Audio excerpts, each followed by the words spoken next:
Ready Check Radio.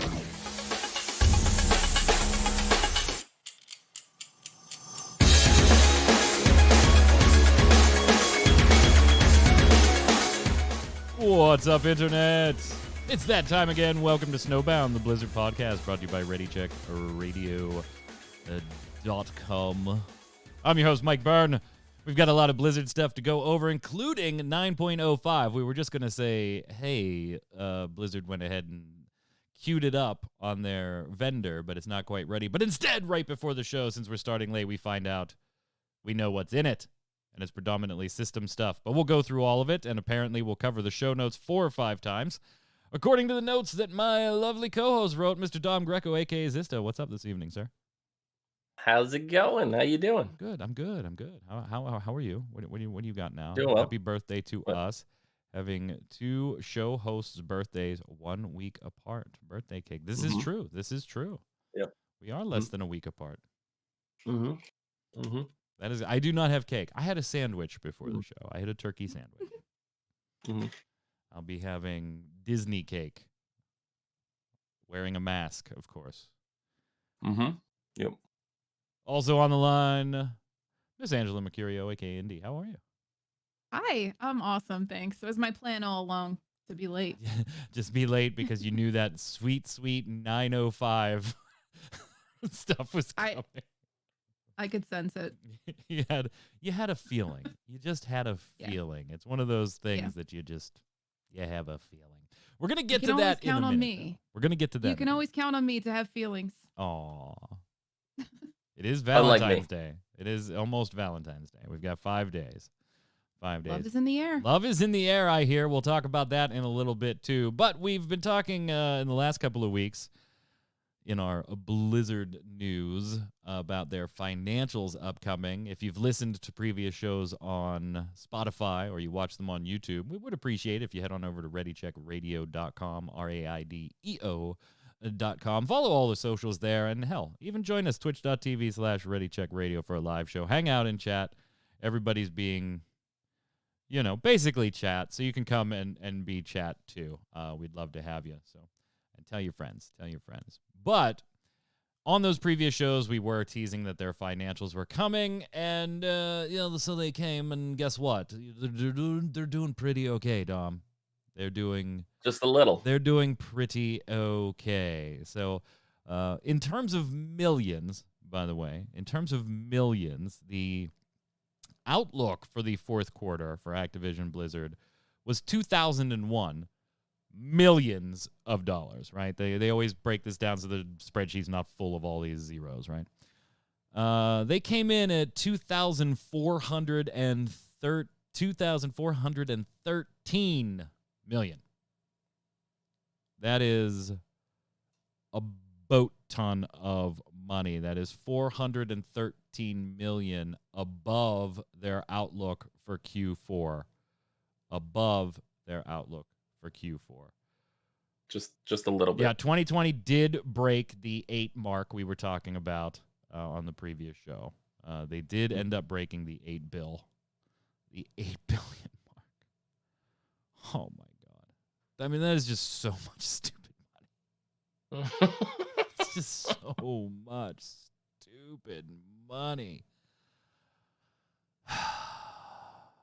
Of course, Bobby Kotick had some stuff to say on the financial call. Indy said, in a year filled with adversity, our extraordinary employees were determined to provide connection and joy to our 400 million players around the world.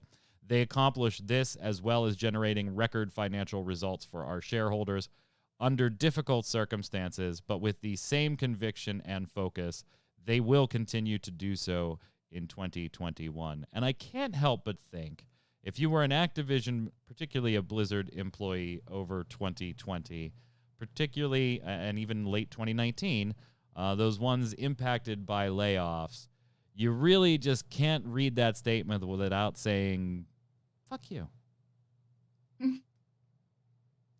Maybe it's just me. Yeah.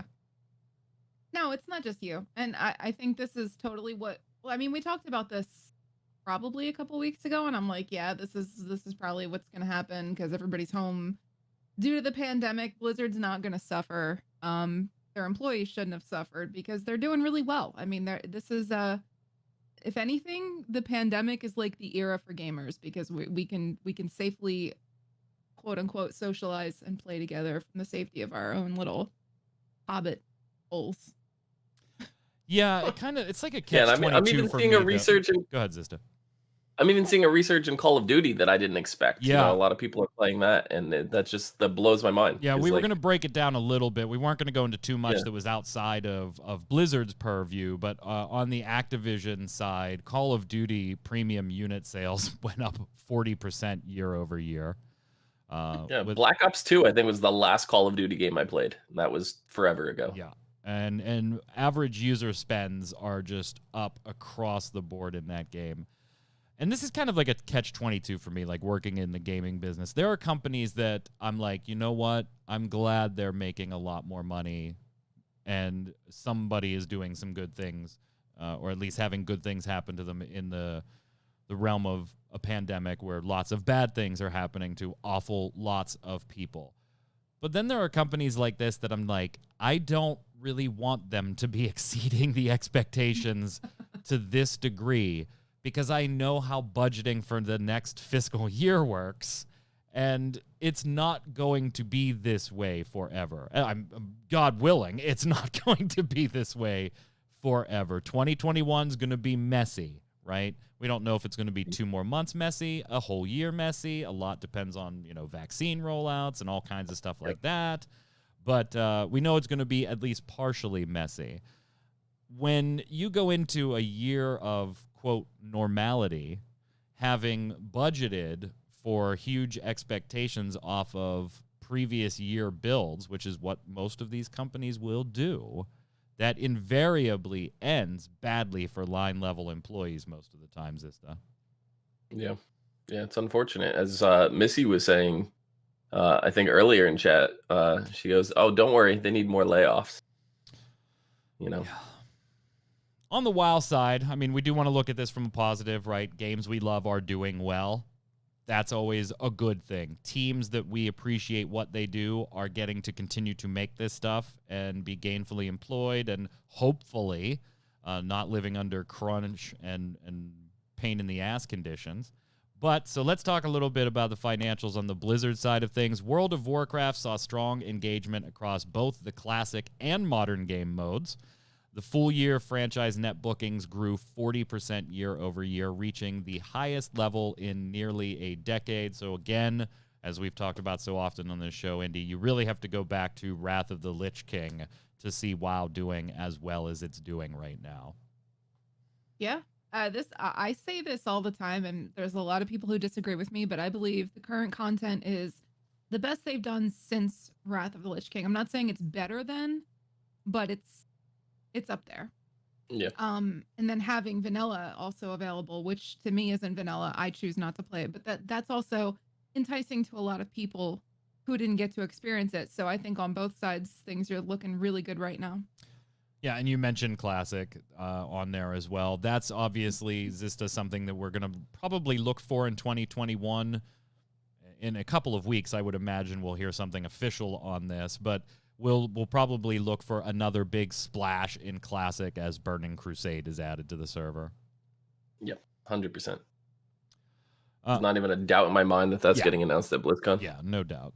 World of Warcraft player and engagement trends since the Shadowlands release, right? So now we're, 3.5, 4-ish months. Yeah, it was right, early November. Yeah, so like 4 months. Trends since the release are stronger than levels typically seen at this point after an expansion launch. So, Indy, to your point, not a flash in the pan, everybody come back, check out the expansion, and then, oh, yeah, I'm out of here for the gear grind or for whatever, because there's nothing else to do. I've run all the dungeons, There's always stuff to do. People are sticking around longer. And then, of course, we've got the 30th anniversary and BlizzConline coming up, which we get to look forward to a lot of other items. Now, one thing that was talked about here in the financial call that might be a surprise to some people. There are Warcraft games under development right now. Bobby Kotick confirms that there are games in development in the Warcraft IP. They're mobile. I'm still pre-registered for Diablo Immortal. Yeah, Still we're not talking don't about have that Diablo yet. Immortal, and I guess technically we should say we're not talking about Hearthstone, because technically I guess that does, Warcraft IP and mobile, but no, we're talking about other things that have not been announced. They are working on multiple mobile Warcraft experiences in advanced development stages. Kotick went on to say that they will be delivering more frequent premium content. As part of this strategy, Blizzard is deep in development on not one, but multiple free-to-play Warcraft experiences for mobile. His quote, "In our Warcraft franchise, we intend to deliver more frequent premium content to sustain and expand the World of Warcraft community, and we've made multiple mobile free-to-play Warcraft experiences, and they're now in advanced development based on our franchise's beloved IP." And I just, I don't know. Call me jaded. I can't think of a better way to kick a beloved IP in the face, Indy. Yeah. So here's the thing. I'm for mobile apps that complement, the game. So those things are great and awesome to have. Do I want to see a World of Warcraft game on mobile? Absolutely not. Like, if it's like a companion that's got like a lore companion where you can go through and like experience the story on an app, absolutely. But I don't want to be playing the game with mobile players. Not that I think they'd ever do crossplay. Oh God. Yeah, please no. I don't think this is World of Warcraft. Like, I read this as more of, and Chad is joking about it, but just it's kind of the way I see it going. A Raid Legends with World of Warcraft characters, or Warcraft, characters, Jaina's and Thralls and all that stuff. Or maybe. I don't see this as World of Warcraft at all. And I don't think through his quote it even implies that. I think it's more things in the Warcraft universe that we'll be doing on mobile, not World of Warcraft mobile. Like As long Missy as it's said in completely chat. unique.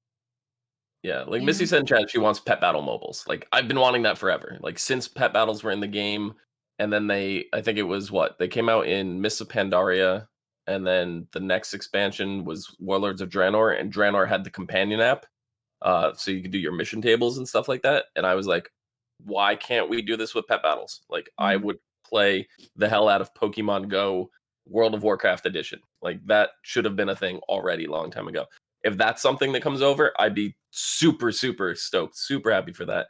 I'm not against World of Warcraft 4. I mean, not World of Warcraft, Warcraft 4 coming to mobile. That would be, I think, decent, interesting. And Krell in chat saying, there are good mobile games. It all comes down to monetization. And I wouldn't disagree with the sentiment there, but the problem is we're talking about Activision Blizzard. There are already high-flung debates about the monetization of Diablo Immortal, and that is in early alpha testing, for lack of a better term. They were calling it like some technical test or whatever. But there were already debates over the monetization in that game. I just don't trust the monetization here. Like, yeah, I'd love for you to be able to do pet battles, but I have to wonder why they would do it, right? Like, in the offices of old Blizzard, maybe they would say this is really cool, let's try it. In the offices of current Blizzard, I imagine, okay, if we're going to do that, how can we make money on it? If you look at the amount of money, though, that Pokemon Go makes, and they make a tremendous amount of money doing little microtransactions and all these things. If you made exclusive pets that you could only get through this app that then worked in your World of Warcraft game and they were cross-compatible and stuff like that, I think it would blow up. I really do. You agree, Indy? Yeah. Well, the thing is, for me in mobile, you guys know how I feel about mobile. Like, it's as long as it's completely independent of the game. So like what we're talking about in chat, I wanted to just remark on like the pet battle thing. If you can acquire a pet on mobile easier, let's say trap one that's like rare, then people who don't play the mobile game will have an issue with that because it's so easy to get on mobile. So as long as it's completely like unique, I don't have an issue with any of the mobile games. Do I think they're going to microtrans the crap out of everything? Absolutely. I mean, this is a company that absolutely shanked the Warcraft remake, the Warcraft Reforged remake. So, Yeah. I mean, they absolutely just shit the bed on that one. So I don't have a lot of faith right now. Like, we'll see. Maybe I'll be proven wrong. I'm not a huge mobile gamer myself, even though I got a fucking dual screen cell phone. But there are a few that I play, but the monetization always is the sticking point. You know, I come from running a free-to-play website where Jason Winter and I look at this stuff all day, every day. We're just like, we know who does it right. We know who does it badly. And Activision Blizzard is not a company that does it right. They even screwed up Ooh. monetization in Hearthstone, a game that's been out for years and years and years, in its most recent patch, making people feel like we've got to pay now before the But backlash and forced changes. then on the flip side, even though Warcraft is like a subscription game, you have to look at their microtransactions within the game, and I think for the most part they're pretty reasonable. Stuff that I'd say like character boosts and server changing and stuff like that is a little pricey, but I think that's intentional to prevent people from abusing that system.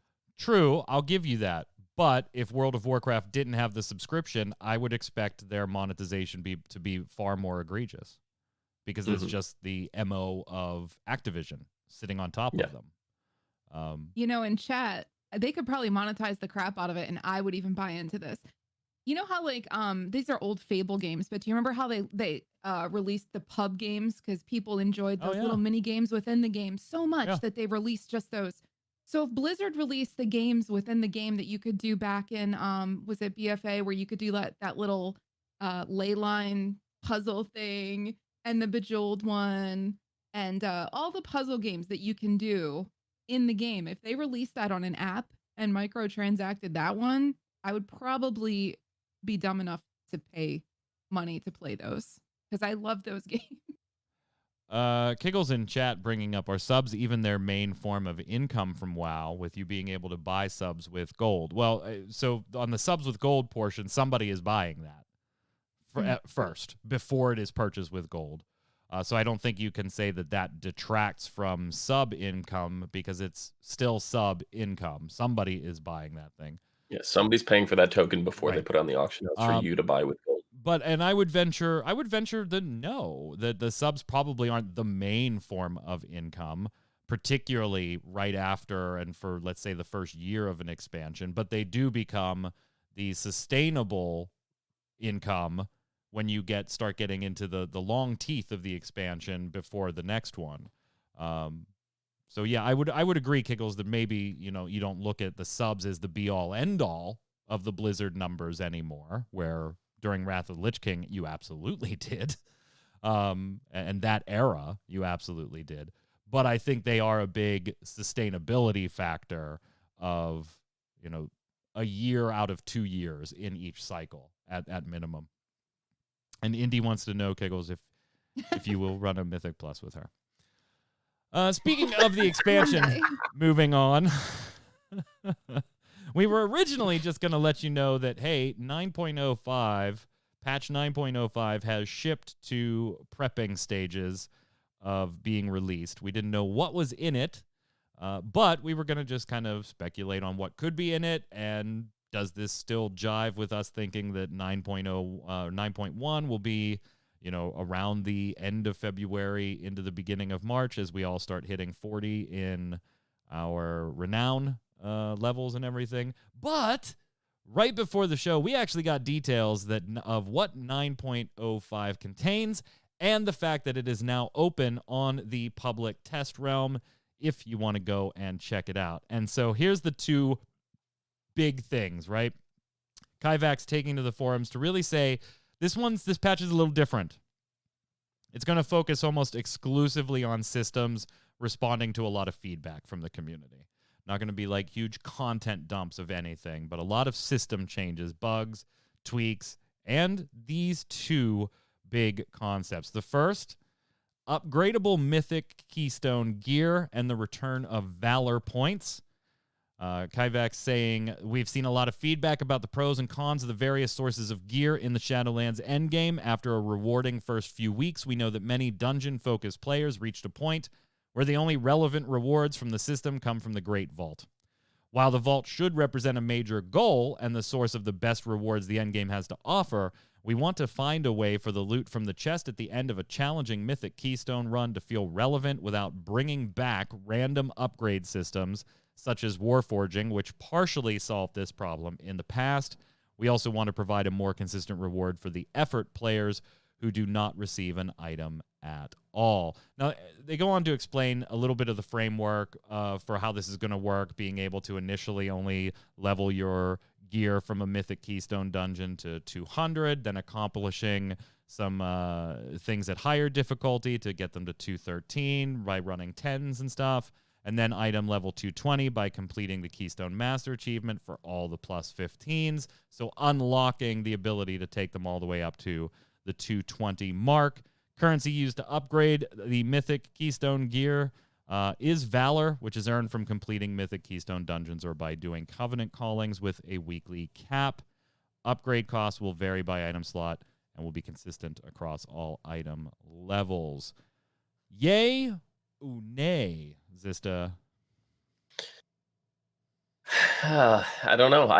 I'm kind of excited for Valor Points because it was an interesting system, but at the same hand, I'm like, this is something else for me to farm every week. You know, like I've already gotten into my rhythm of what I need to farm, the amount of time it takes, and I'm starting to I didn't do Torghast last week because I'm getting close to my cap. I'll get there eventually. I'm not building anything else until they add anything, so I'm I don't have to worry about doing Torghast every single week now. But it's now it's there's a weekly cap on this, and if I want to upgrade my gear, now I have to make sure I hit that cap every week. It's just an additional step for me to worry about. Indy, you feel in the same boat, or does this open up the gear upgrade, lack of gear upgrade that some people have been screaming on the forums they're feeling now? Yes and no. Yes, it's going to be more farming, but you're still going to have to acquire the gear to upgrade. So I don't see anything in here that says you can upgrade loot that you get out of your vault. It says drops from Mythic Plus. So I don't know if that counts, like if vault gear counts. But barring that, you're still going to have to run these mythics. You're still going to have to do them timed. So there's no more, just spend 2 hours in a Mythic plus 15 just to get that guaranteed piece in your vault. You actually have to time this stuff to unlock the higher eye levels. Mm-hmm. It's still going to be work. And I think to some degree, people are still going to complain about this, but it's definitely a step in the right direction. Week after week, I keep getting stuff in my vault that I can't use. I don't use the way I'm reading it is if you complete every Keystone dungeon on a 10, then you can upgrade any piece of gear that you own up to item level 213. See, I didn't read it like that. I think I'm more with Indy that they're talking because they do specifically reference we want to find a way for the loot from the chest at the end of a challenging Mythic Keystone run to feel relevant without bringing back random upgrade systems. So to me, this kind of, and again, we haven't jumped on the server to check it. It is on the PTR if you guys want to go check it out. And we're right or wrong, put it in the comments, definitely. But it says gear from Mythic Keystone dungeons is now upgradable. Because I saw this earlier on Wowhead in the little summary that they had posted. It said the item level ceiling that you can upgrade depends on your Mythic Plus progress. Yeah, and it says no, that does. That does. All I'm pointing out is that you cannot upgrade any gear. It has to be gear from Mythic Keystone dungeons. It says gear from Mythic Keystone dungeons is now upgradable initially with a cap of item level 200. Then you have to do all of the mythics at +5, all the mythics at +10, all of the mythics at +15 to open up those 207, 213, and 220 caps, respectively. I'm curious if you take a vault reward that is from a Mythic Plus dungeon and it happens to be lower, eye level than what you're able to upgrade to, if you can upgrade that. That's I'm thinking there's going to be a lot of people restoring disenchanted items. If it has to come from a Mythic Plus, there's stuff that I probably would have used if it was higher eye level, but dusted because it wasn't. So, and I'm curious if they retroactively count too, if it's stuff that you have to earn after the patch, they might do that as well. Well, so some of that feedback we'll kind of get into here in a minute, because I think this line of thought that we're exploring here, they actually do address, but in the context of the other big change that they're making. And that's Covenant and legendary tuning. They say we've deliberately used a very light touch with any hot fixes that might affect Covenant or legendary balance, as we're keenly aware of the resources players have invested in those systems. A patch, however, allows for ample notice for the community and a testing and feedback loop that should help ensure that we don't intentionally undermine your investment in your Covenant or legendary items. In many cases, the changes are improvements to legendary items and Covenant class abilities that have seen comparatively less use by players. Our goal with these changes is to provide more gameplay options for crafting and utilizing legendary items. So they do specifically kind of talk about we don't want to undermine decisions you've already made. Now, they don't say that in the Mythic portion, which is kind of where you two were going with it. You know, I wonder, does this take into account things I've already had or things I've grabbed in the last, whatever, 2 patch reset or 2 weekly resets or, you know, some arbitrary term. So I don't think so, but it does seem like they are thinking along those lines when it comes to Covenant abilities, but all Covenant choices and abilities, but also legendary tuning, which I think they're right. They have to be really, really careful with this one, Sista. Yeah.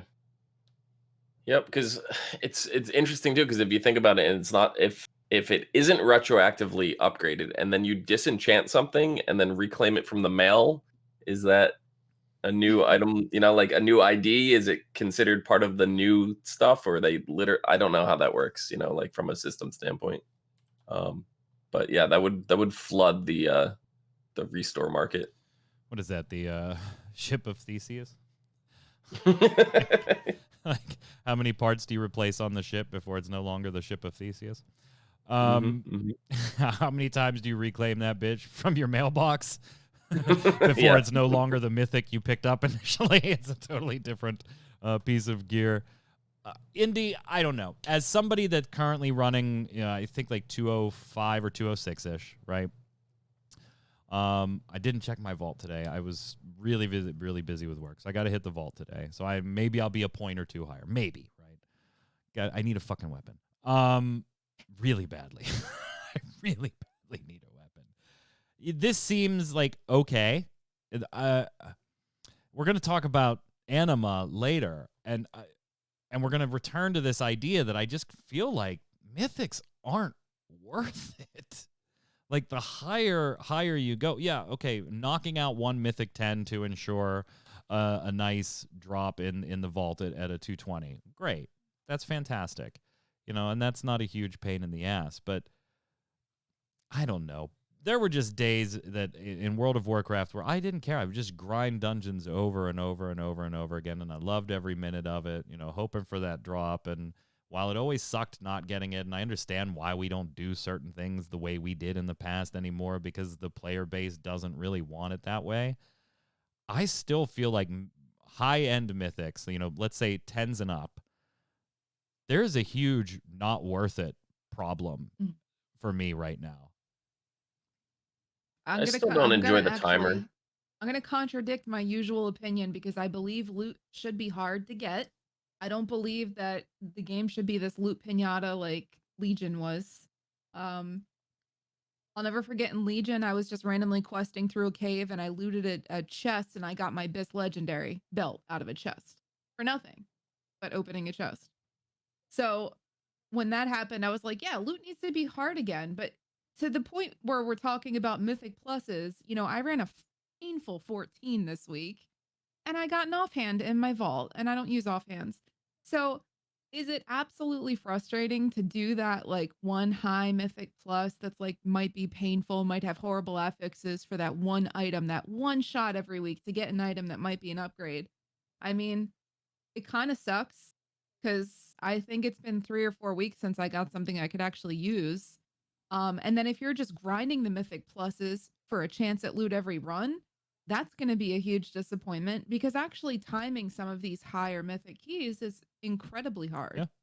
Yeah. And even if you time it, not everybody's getting something. There's always going to be Yeah, people who run them time and time again and get Yeah, and nothing. I think that's they're the aspect that hurts the most.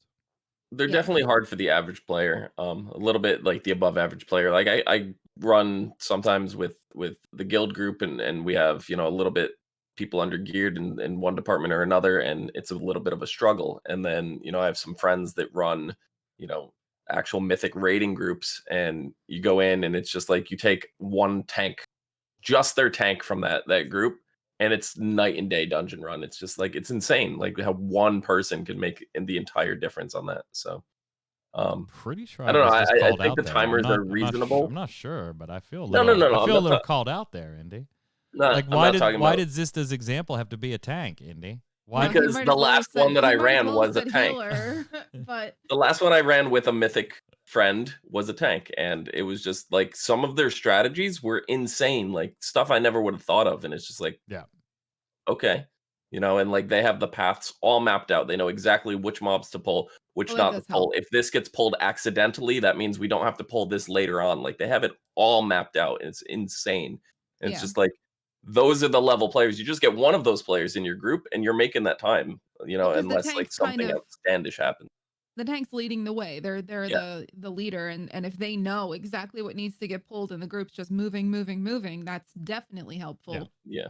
But I'm talking about weeks where there's just terrible affixes and you have a group maybe with one undergeared DPS and it's just Yeah. rough. I It will can say get I did really not like rough. the storming of FX last week.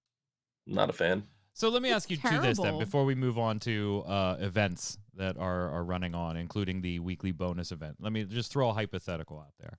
Do you like the way gear works now, or would you be more in favor of something a little more old school in a particular boss at a particular mythic rate has this as its loot table, and every time you kill it, you're guaranteed a drop, but you have no idea whether it's going to be the one you're after or one of these 6 other ones, and so you run that dungeon. That mythic 5, 6, 7, 8, or 9 has the same loot table. You just keep banging that away until you get it. Or Mhm. have the improvements we've made over time since, let's say, Burning Crusade, Wrath of the Lich King, and Cataclysm, that whole window, which was the very find the dungeon that has the thing you want and go run it until you get it, have things change for the better now in Shadowlands? Or are we kind of in an odd limbo where we're not really in favor of either one right now? I will say in raids, I feel like the appropriate numbers of loot are dropping. I think that's not an issue, but it's the loot, the luck protection, I guess you could say, is not functioning quite right, because we've had people, myself included, in our main raid and under normal and heroic, where 3 weeks in clearing 6 or 7 bosses on heroic got not one drop, and that does not feel good. Other than anima, everybody's like, "Oh, we got our anima again." Like so 3 weeks in a row, that's a little excessive, but like I could get drops in Mythic Plus and stuff like that. And we have a lot of our raid members who are frustrated and be like, why am I even playing this? I haven't gotten a drop in 3 weeks. Like not even like a drop I couldn't use, literally not a drop at all. So Yeah, and I it's just like look that back at that's frustrating. like is this the you and I and we both most of the time are able to make the alt run and help other people out and stuff like that for the raid, for gearing up alts or gearing up guild members that are a little behind where we're at. I'm 3 or 4 points behind you, but they're 3 or 4 points behind me type deal. Yep. It's almost like it almost hurts seeing the same alts in the raid week after week after week after week. Not because they don't know the fights and they're not doing well. The alt raid is typically right now at like 6 or 7 out of 10. But because they're just not getting the drops. And so the same alts are coming to the alt raid every single week just to try and gear these things up a little bit. Maybe they're 2 points higher this week because they got something nice out of their vault.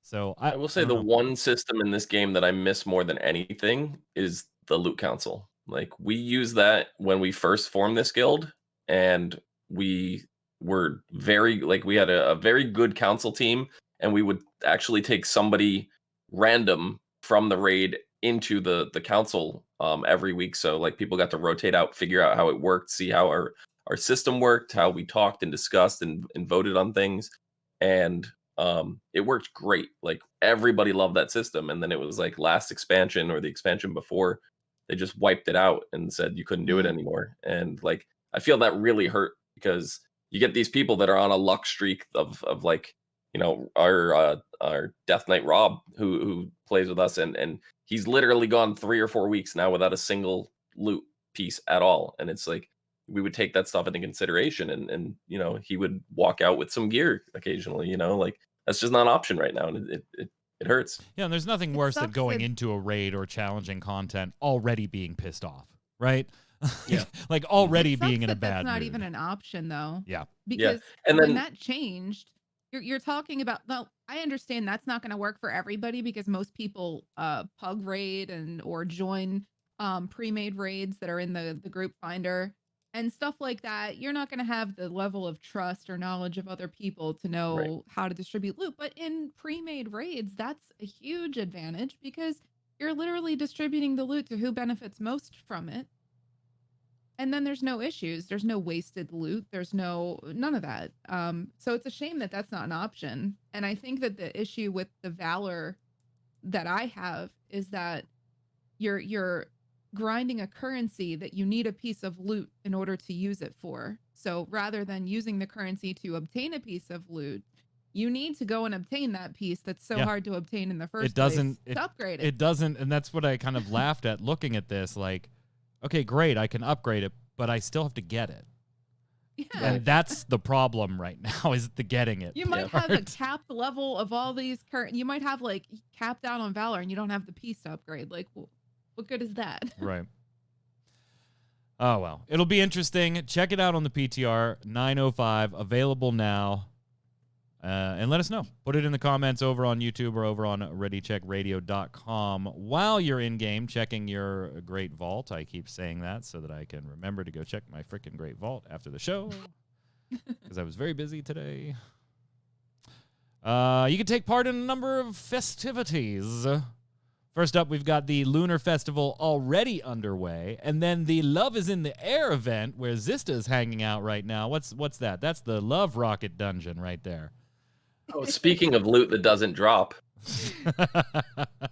We got that event that just started as well. So, gang, let us know.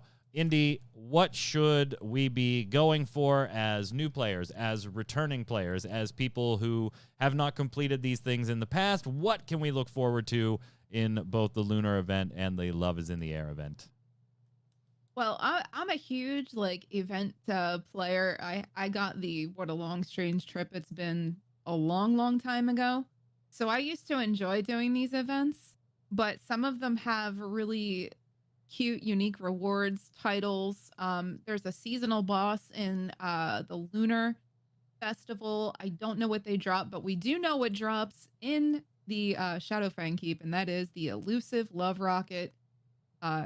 You can farm it as many level 50s as you have per day. So I only have 4 or 5 level 50s. I'm going to be trying 4 to 5 times a day to get this mount, and the disappointment will just continue. Just be prepared. The loot disappointment does not end in Shadowlands. So when we come back next week, you'll be all pissed off about your mythic gear situation and your Love Rocket situation. We'll be doubly pissed off. Zista, you have a stunning 1 character you can do this on. I think I might have 2. I think I may have leveled my rogue to cap during BFA. I think that was a thing.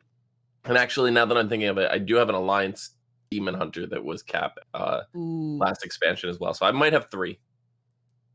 Man, Indy just does not let up on the Alliance thing. Damn. Do you think I have a level 55 Alliance? I'm equally as guilty here.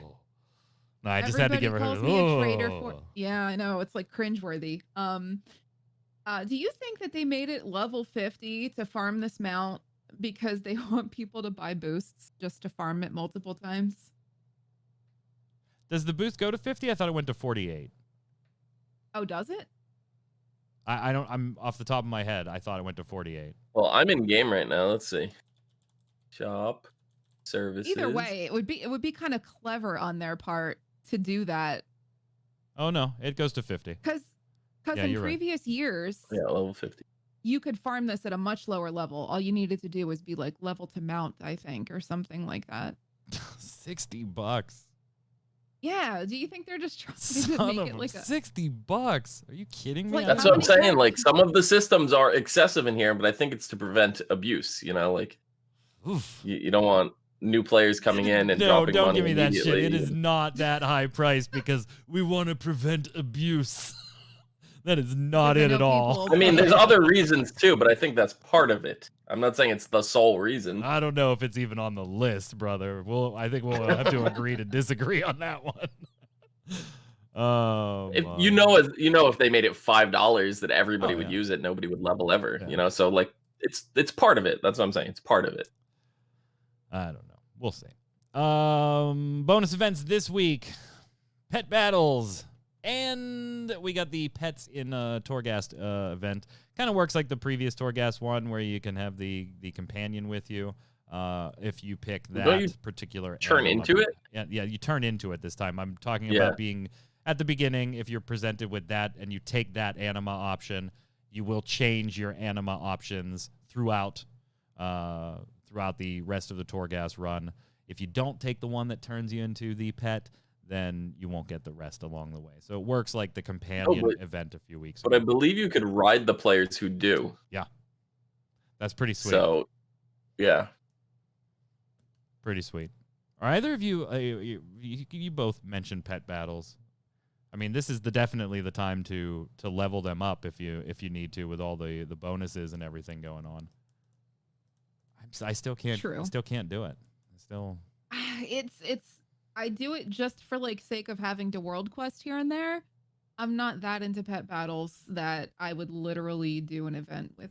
I don't enjoy it that much. I'm fine with wait until next week. I'm not so big into like the limited events of like, oh, do this and get some whatever. Like, I like the pet battle dungeons that they've implemented, where like I know like Wailing Caverns, and it's like you go through it, and then there's a ceiling in that where it's like level, or if you level a bunch of them, and you can clear the entire dungeon without healing any single of your pets. You're allowed to swap through as many pets as you want, but if you clear it without doing any of that, you get a warp, like a teleport to Wailing Caverns.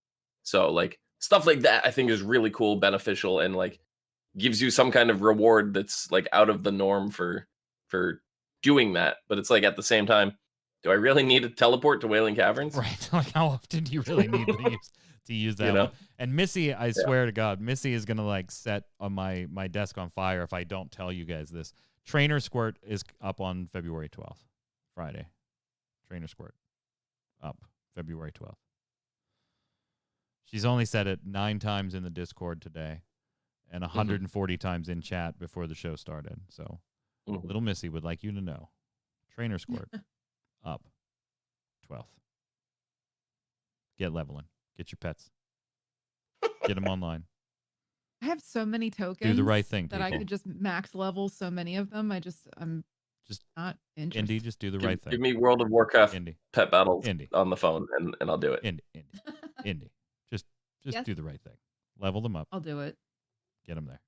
All right. I'll do it. Missy is 15th on her server for pet battles. That's disgusting. That's disgusting. Get on her level. Her level. Says the guy who has 370 minions in Final Fantasy. Let's move on, and we'll kind of circle back on the whole Mythic discussion, because anima, the only thing you get from raid drops, that's getting buffed. Actually, it's been buffed. You could tell I do the show notes a few days earlier, right? That's been buffed. And so here's the deal. You'll now get 70 total anima, where you'll get 2 or 3 of the drop, but you'll get 70 total. And oh my God, stop highlighting the link. Jesus, you did not need to bold and make Daddy D red in the show notes, Indy. You did not need to do that. So you're gonna get 70 for Mythic 7 through 9s, 105 for Mythic 10s and up, 105 for the first 8 raid bosses in Nathria, and 175 for Stone Generals and Daddy D, respectively, individually. 175. Big bold red Daddy Big D. bold red Daddy D for Happy Valentine's Day. I don't think anybody on this panel is going to complain about getting more anima for doing shit we already do. No. So that's. I think their not even a mythic little numbers are still low. Okay, good. Because I wrote right in the show notes, as soon as I read this, I was like, guys, really? So I put it in here with question marks. So Yeah. this is my opinion. I'm going to phrase it as a question and let you two see if you agree. Indy, I think you already do. I said, I put this in the show notes. Doesn't it feel bad, though, to still be getting less or maybe equal amounts of anima from a Mythic 10 plus when compared to just a world quest? You can go through a raid and come out with over 1,200, but if you do a Mythic 10, get 105 versus doing a 5-minute world quest, it still doesn't feel super balanced. Like, I think that you should get the reward should kind of equal the effort. Zista, I've run World Mythic plus 10s with you and with other people, with a few different groups, so it's not like the same group every time. You and I are like the only common denominators. Maybe that's why it's terrible. No, I'm kidding. Sounds about right. I'm kidding. I've run Mythic 10s with you. They're... I mean, I almost feel like at the end of it, like we should be all just giving our anima to one person that was the MVP because I almost feel bad for like some people in the group that are just doing it as a favor for us or for me or for something like that. Because, you know, now I'm fine gear wise. I can go to a 10 and we can fight our way through it in time. But 3 weeks ago, there were people doing that run I brought you when you were in all blues. Right. There were people that were there doing me a favor, and the game was like, "You like anima? Here's a nickel.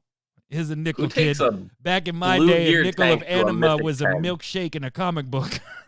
That whopping 35 anima droplet. Right. And this Who takes a blue gear tank to a Mythic 10 though? Who does that? Yeah, you. Who takes a blue gear tank? Yeah, we did. We didn't time it, but we did it. Who takes a tank in blue gear to a Mythic 10 and then bribes the healer to kill him?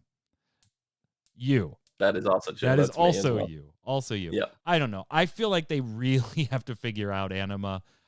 I'm not going to scoff at more anima for shit I'm already doing. Sure, I'm going to take it. Great. I love that it's increased.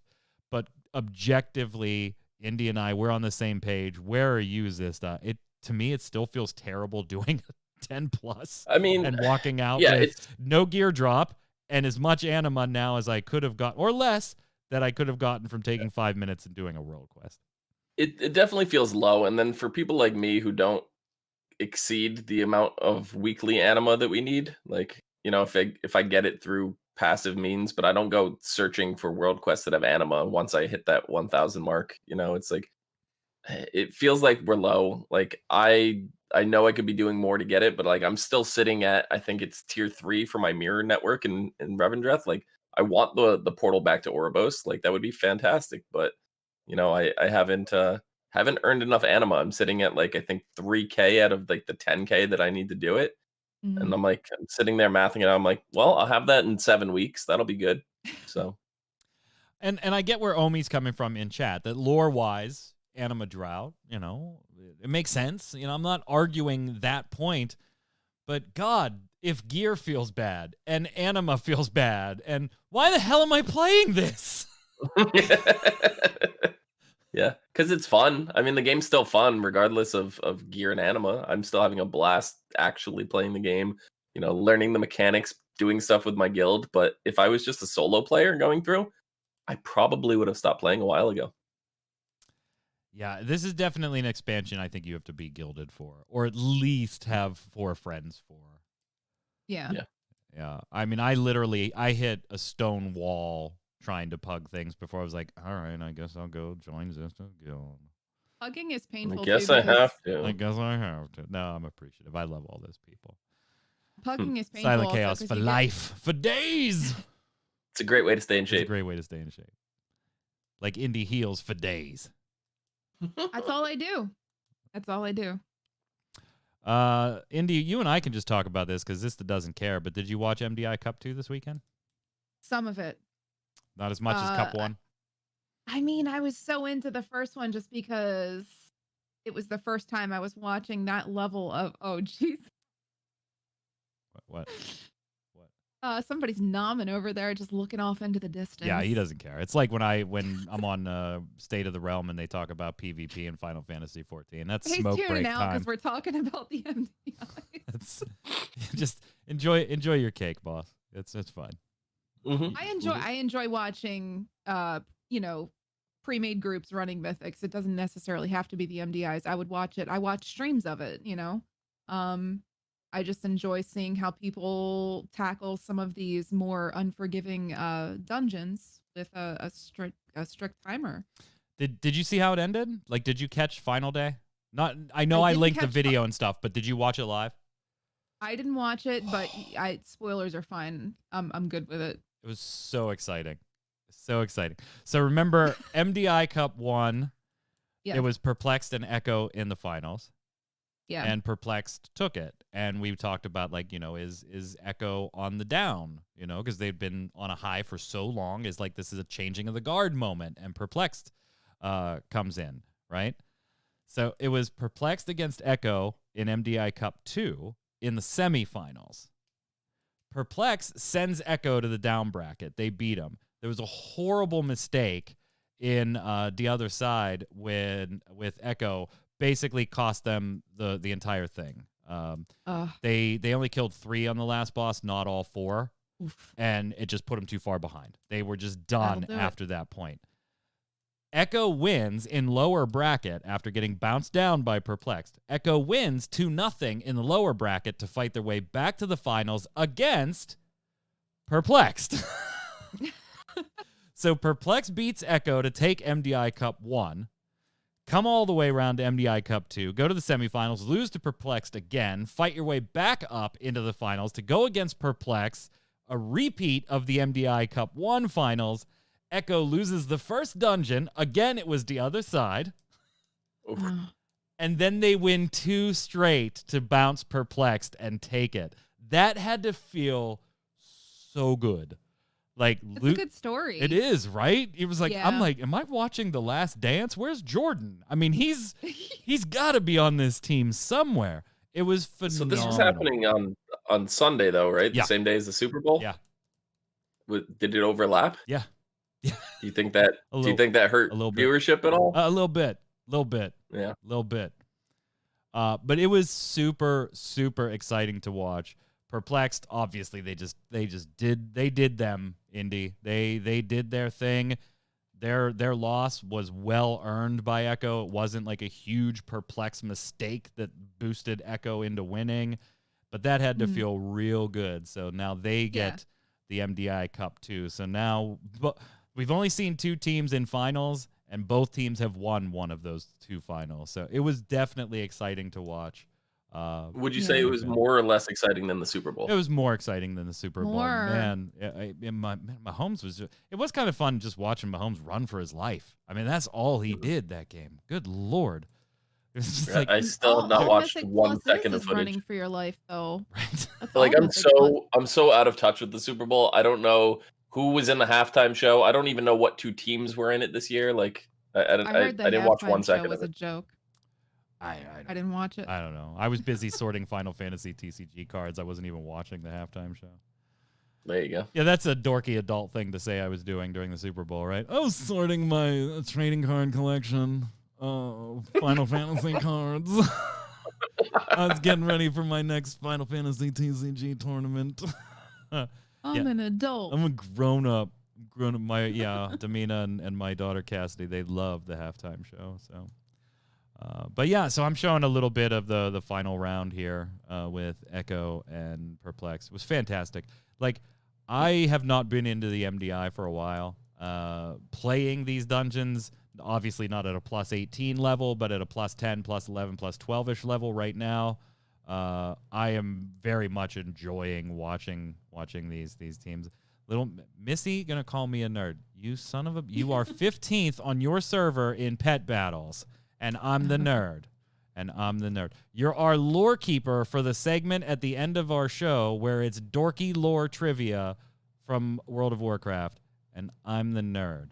Mm-hmm. Did you guys see this cool ass helm though? Speaking of nerdy shit. Oh my god. Please. I need it. I need it. Speaking of nerdy I mean, it's stuff. super cheap at just under like $300, right? Oh, I need it. Did they release a price yet? I couldn't find one. Yeah, $299.99. Oh, it's $299. a bargain at twice the price. What bills are gonna suffer for this Helm of Domination? She's like, gang, I'm not going to be able to stream because I'm not going to have electricity for 2 months. but I got my when Helm of I come Domination. back, you are going to love this new helm. Pretty badass. A little over 15 inches tall, almost 17 inches when it's on the stand. So not exactly, 1-to-1 scale, a little smaller. I mean, your kids could probably wear it if they're smaller kids, but I don't think I'm getting that on my big melon. Don't let kids near that. No, don't. That thing is beautiful. Nerdy stuff. I mean, at $300, if it was life size and I could fit it on my head, then yeah, I'd probably go for it. I With definitely your would little too. pink hat on top. Honestly, I think that was Zist. I think you nailed the only reason I'm not buying this because I can't wear it. Yep. I can't wear it.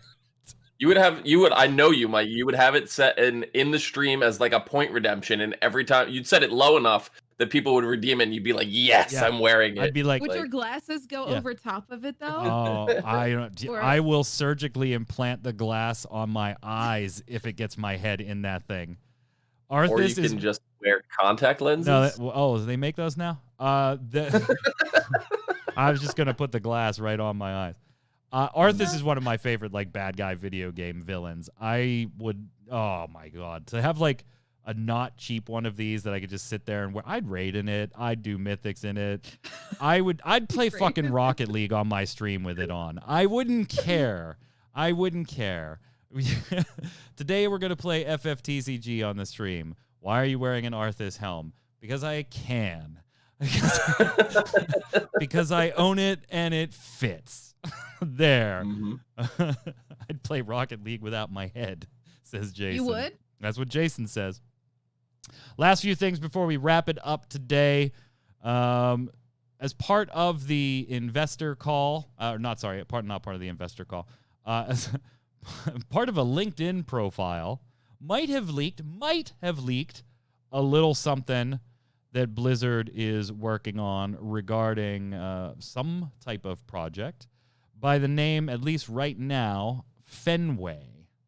This comes from Maxine Virtue's LinkedIn profile that, quote, said she is working on outsource and in-source management for Warcraft 3 Reforged, StarCraft 2, StarCraft Remastered / Cartooned Edition, Diablo 3, and Fenway. Partnered with 10 art studios and 10 freelance artists for a total budget of $7.5 million. Now, it should be noted that this LinkedIn profile has since been updated with Fenway removed from the profile. Too little, too late.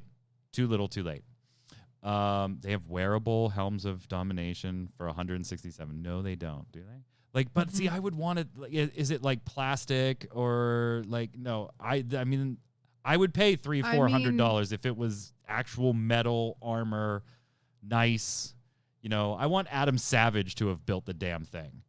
Like, if we could get Adam Savage to build me a helm of domination, I will never leave my house.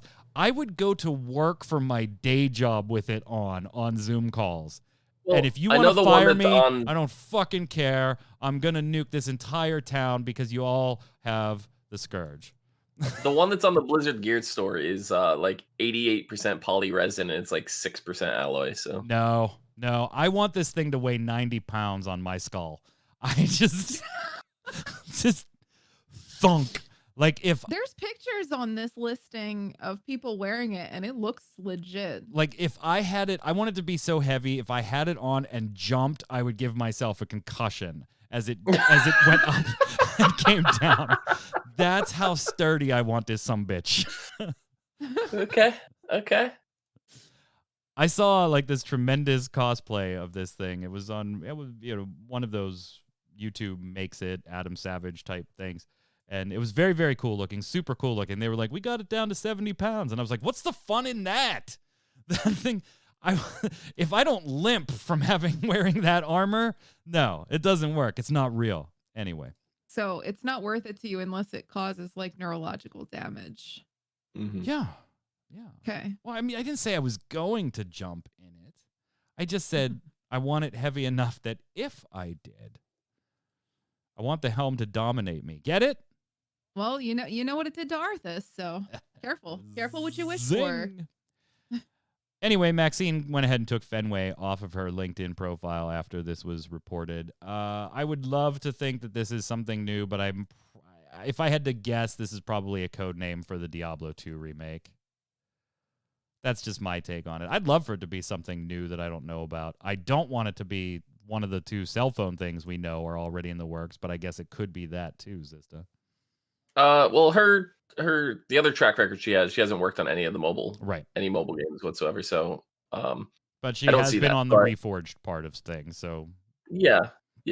I actually could see Reforged coming to mobile. That would be interesting. Not that I want to play it, but be interesting. But yeah, no, it could be, but I think it was one time when they were talking about the new IPs and stuff that they actually launched. Like for every one that we hear about, it's like 15 others were canceled. So, they got to a certain point in development and never got to see the light of day. So, yeah, how's Titan going? Oh wait, yeah. Well, I mean, Titan became Overwatch, so like something good came out of that still. But I don't know. I'm hoping it's a new IP. We've been kind of quiet on new IPs since Overwatch, so I think it's about time. Overwatch is what, 3 or 4 years I would now? like it to think be a it's new 4. IP. I think it's the code name for the Diablo 2 remake. What do you think, Indy? No idea. No idea. I honestly couldn't. No. I tried thinking of like what it could reference because of obviously Fenway Park for Boston. And then Jason Winter and I were like, are there any big green monsters in Diablo 2? Like well-known big green monsters in Diablo 2? There really aren't. I mean, you could argue that the shamans are, but they're not like, huge green monsters. Or maybe it's just something that has no correlation with anything because it could have been like they're working on this project and somebody went to Fenway that day, like it's their timekeeping software at the Blizzard offices. It's whatever. Maybe we'll hear something about it at BlizzConline. Maybe we won't. Going back to the financials, though, I did separate this bit out. We will not be seeing Diablo 4 or Overwatch 2 anytime this year from Bobby Kotick's statements at the financial call that they are not expected to contribute to the 2021 line for Blizzard. But more remastered content will launch this year, which I don't think surprises any of us now that we are pretty sure the Diablo 2 remake is on its way. Indy, you had something there? No, it was just it was womp womp. We knew that was going to happen. Well, I was still on the. I think Overwatch 2 comes out this year, at least like into an open beta. So now clearly wrong on that one. I'm 0 for 2 on my Overwatch 2 predictions. I guess it's time for me to let it go. I don't know, like an entire year without Overwatch 2 means they might have to pump out another hero sometime soon. So I'm actually expecting now at BlizzCon Online that we get an official new hero announcement. Well, Goblin says the studio in New York would be working on the D2 remaster. So that's Vicarious. We talked about them on last week's show. They would not be working or at least they weren't at the time exclusively working. They were doing some minor helping with it. Now that they've been purchased, it's likely that they've taken it over. So I could still see the Diablo 2 remake being internally in Blizzard referred to under a code name with Blizzard employees like Maxine assigned to it in some way. Maybe they aren't now with the Vicarious studio purchase, but yeah, we talked about that on last week's show.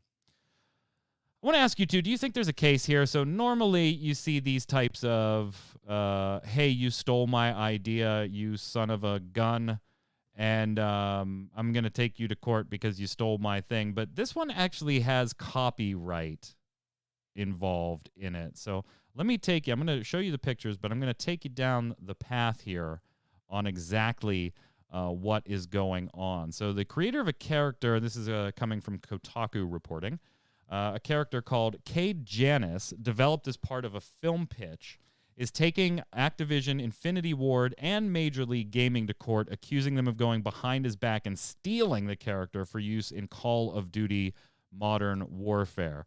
Clayton Hagen, the creator of the character, went so far to work with streamer Alex Zendra to bring Janus to life.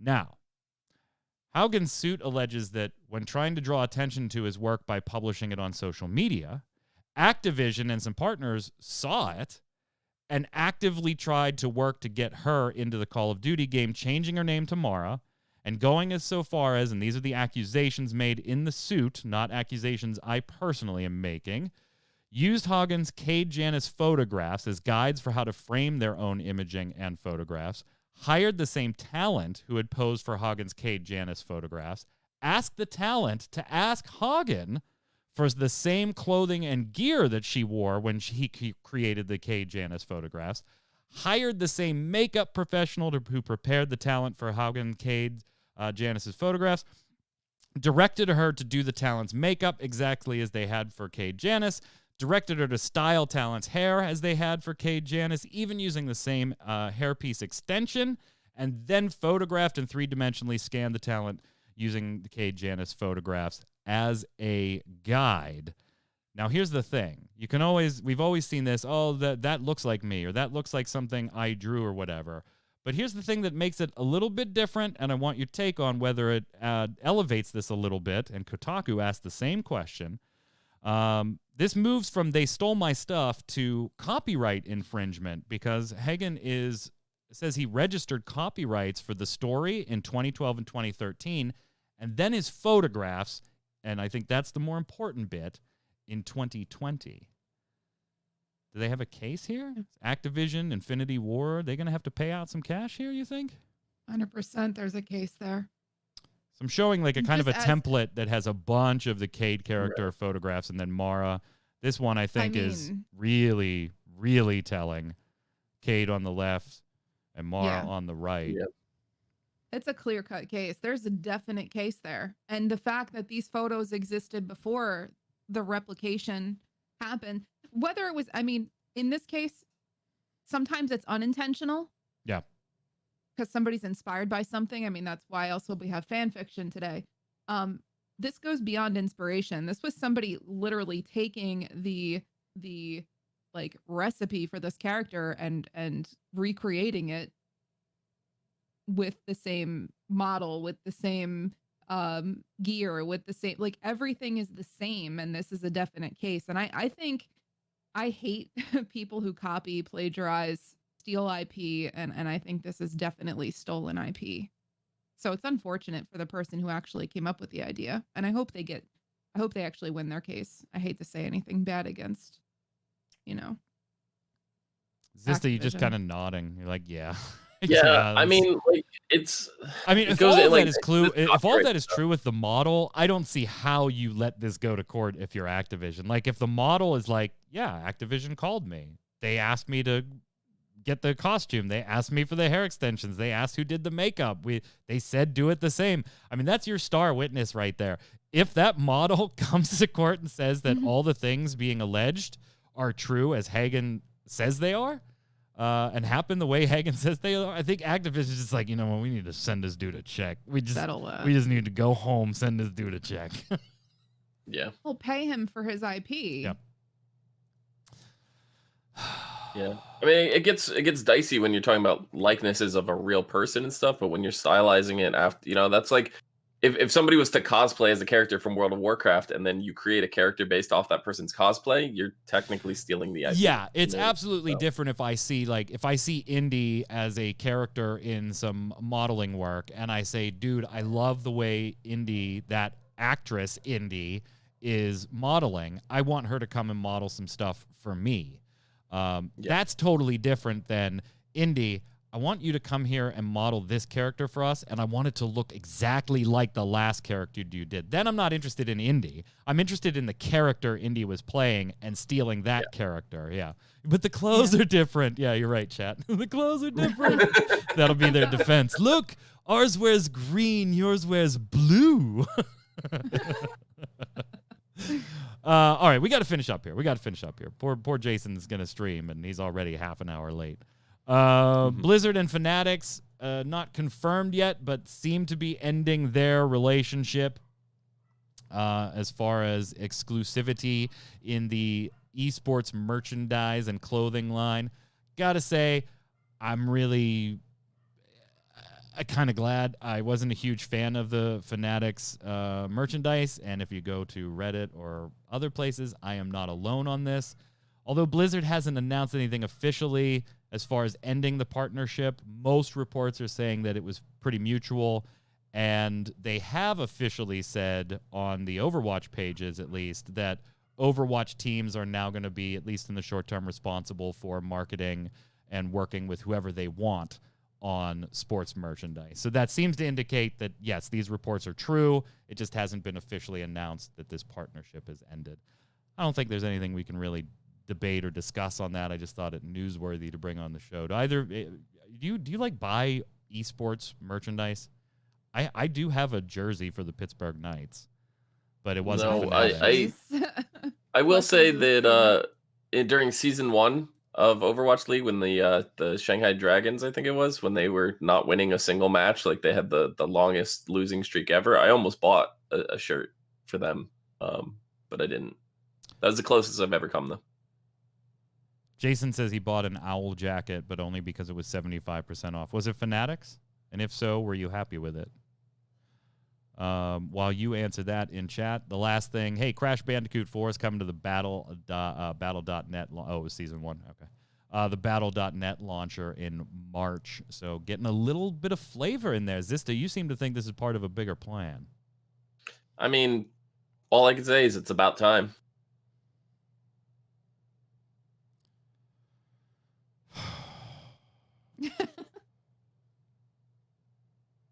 Indy, I appreciate you linking the helm to me in the show notes. That's not going to do it for me, though. That's too much resin. It looks exactly like resin. Not going to. It's nice. I'm not taking anything away from the artist and their work there, but that's not going to work for me. Sorry. Yeah, I need plate and chainmail sounds when I walk around. You want the actual helm of domination. I want to be Arthas. Shut up.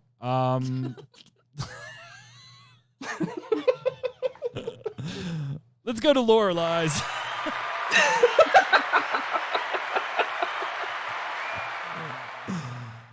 Oh, what a mess. What a mess. What a mess. Welcome to Lorelai's, the segment we end every show with. We're each going to read one statement, 2 of which are the stone cold honest truth. One of them has a lie in it somewhere. Could be a little tiny lie, could be a great big lie. It's your job to find out which one has the lie and then tell us what the lie is. You can do that in our comments over on YouTube or over on ReadyCheckRadio.com. And, of course, as always, a huge thank you to Lil Missy, our resident lore master / lore keeper. You can follow her Twitter right there on the bottom of the screen. If you're on Spotify or YouTube, it's Lil Missy, MISSY 4205. Last week, the second statement on Lore Lies was false. The Kyrian are overcome with doubting aspirants at the Temple of Purity. Those who are overwhelmed by their doubt become the fallen and are sent to heal at the Temple of Loyalty. But it becomes clear that they aren't being helped at the Temple of Loyalty, and they are turning those sent there into the Forsworn. So here are your challenges for this week. I'll go first. With the use of the dark crystals, the Maw Walker witnesses the memories of Lysonia speaking with a cloaked figure. This figure convinces Lysonia to join and help build the Forsworn, but the Vault of the Archon's dark crystal is required for the final memory. The final memory reveals that the Forsworn are working with the Maw as the Mawsworn is seen in the vision. This information is being kept hidden from Uther, the Vengeful One. Players are finally granted an audience with the Archon to bring news of what was discovered in Lysonia's memories. Curious about how the Temple of Purity was attacked when they have special wards in place. Discover one has been deactivated, and that Uther is in the process of tampering with the Temple of Courage's ward. The Temple of Courage is vulnerable, and the Mawwalker is rushed to assist only to discover it's being attacked by the Maldraxi forces, the sworn protectors of the Shadowlands. The Hand of Courage rushes to help the Paragon of Courage, Xandria, but is transformed into a bone wraith by necromancer Amarth. Xandria gives chase into the necrotic wake, while players must bring word of Maldraxxus's betrayal to Oribos. One of those statements is not true. Tell us which one and why in the comments on YouTube or on ReadyCheckRadio.com. And little Missy does have a little extra thought for you, by the way. She likes to muse about these things when she's not calling her fiance bad at raiding loud enough that the raid group can hear it on the Discord as he blinks and gets himself and his partner nuked during Sludge Fist. Actually, I think it was Shriekwing, wasn't it? You're so bad at this. Yeah, it was Shriekwing. Yeah. Or as we call him, Shrank Wang. Anyway, little Missy does want me to give you these thoughts. If the Valkyr had a pact with Sylvanas to take her place when she dies again, does this mean that they are the first Mawsworn, or did they cease to exist? And if the Dark Lady was doomed to the same fate as Arthas, does that mean that all the freed souls from Frostmourne were forced to the Maw as well? So just some things for you to think about this week. Until we meet again on Snowbound, Tuesdays, 7 p.m. Eastern, if Indy decides to be there on time. But chat, hang on tight, because after the show, we got a streamer coming on, Mr. Jason Winter. How are you, sir? What you playing tonight? I'm always here on time. Yeah, you were here early. You're always here early. Yeah, what's not 2 casts in a row that I've been on that people haven't shown up on time? It's not in a row. Not in a row. Oh, no, that's right. But The one I've with been a Troy. part of it, Yeah. You're talking. No, Oh. no. Who was late Saturday? Oh, yeah. Well, yeah, I was. Yeah, I was. Late. Yeah. I was late. Anyway, I was driving. Can't you cast while driving? Stream while driving? We could try it. No. I mean, I'm not opposed to it. What are you playing tonight? Continuing with my Wasteland 3 playthrough. I got some done over the weekend, and the highlight was not you actually accidentally killing Faye. Oh, that was pretty cool. But instead, I had a mission to go and talk to this faction and try and get them to help us. And along the way, I had to kind of interact with 2 other factions. And in the end, I think I pissed all 3 of them off and actually wound up obliterating the one I was supposed to be diplomatic with. So very nice. Well, I wasn't trying to. I swear, I'm trying to be a good person in this playthrough. But well, chat, hang tight. A few minutes after post show, we'll go dark for 30 seconds as usual. We'll bring Jason back up and for his stream. And if it ends at the time it's normally supposed to end, you'll get to watch him for, I don't know, about 8 minutes. Until next Tuesday, Indy, where can everybody find you, my friend? You can find me pretty much everywhere at Indy Garona. So I stream pretty much daily, twitch.tv/Indy Garona, and all my socials are the same. Little tidbit, this coming Sunday, I will be doing a charity stream for the animals on Valentine's Day because I love animals more than humans. So yeah, we're going to be doing charity streaming. I wasn't later on Saturday, Jason. Shut up. It's basically a tie between Indy and I. Okay. Oh. Vista. Yeah. You can find me down below at It's Zista. This show is never going to end. It's just... Yeah. on Twitter, you can find me on Twitch at Zista, XIZTA.